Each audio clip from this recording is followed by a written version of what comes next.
it begins with the questions, which is, what's possible?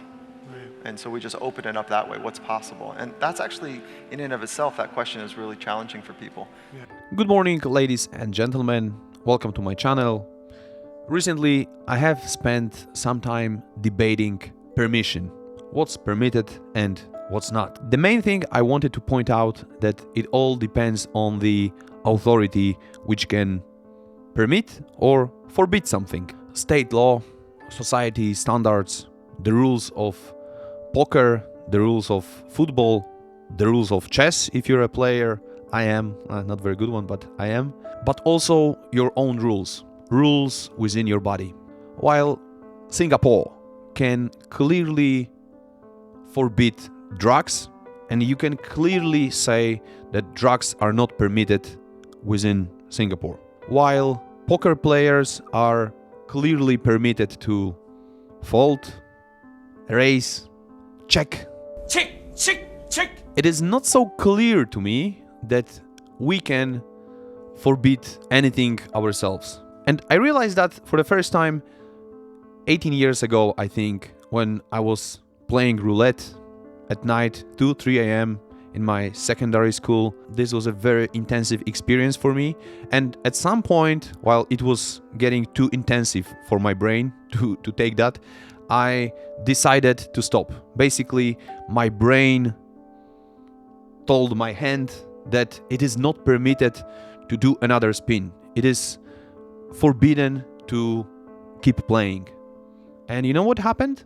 Forbidding was here, but my hand kept playing. It happened to me many times with gambling, but also social interactions, such as you must, like the brain says, you must go approach this girl and you are not allowed to back away. Just the other day, I saw these two fine bitches, they were walking my way. Yo, what you girls doing tonight is what I wanted to say. But suddenly I panicked, my voice started to shake. So I put my head down and I just walked away. I had a bus to catch anyway, it worked out great. Brain, hand, and other parts of my body are parts of the same autonomous system. You might feel like you are the prefrontal cortex, but the body keeps the score. And if any part does something that is not permitted, you cannot punish one part without punishing all others. It's all too interconnected for this permission, punishment, and justice to make any sense. I learned very recently that even saying I am permitted to do anything is actually wrong. Nothing is permitted, nothing is forbidden. There is no authority which could do that. No one should be a judge in their own case. Any action will have some consequences. Taking a breath will lead to survival. Basically, it means more experiences, more suffering, more joy, perhaps. Not taking a breath will lead to death. No more suffering, no more experiences, no nothing.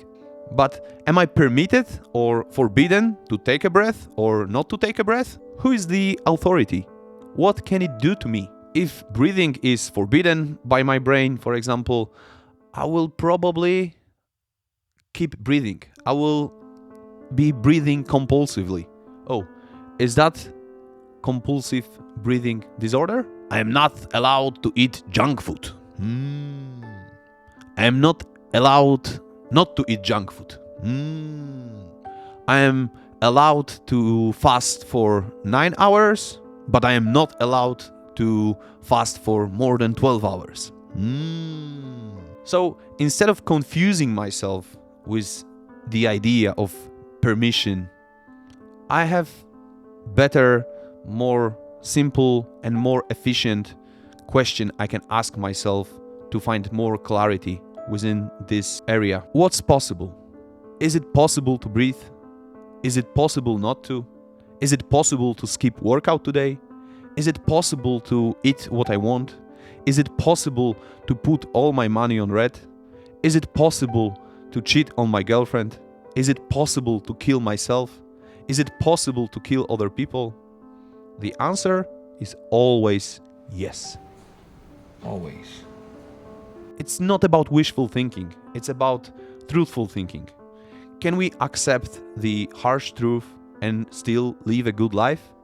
I honestly believe so. And to prove that, I have a strong intention today.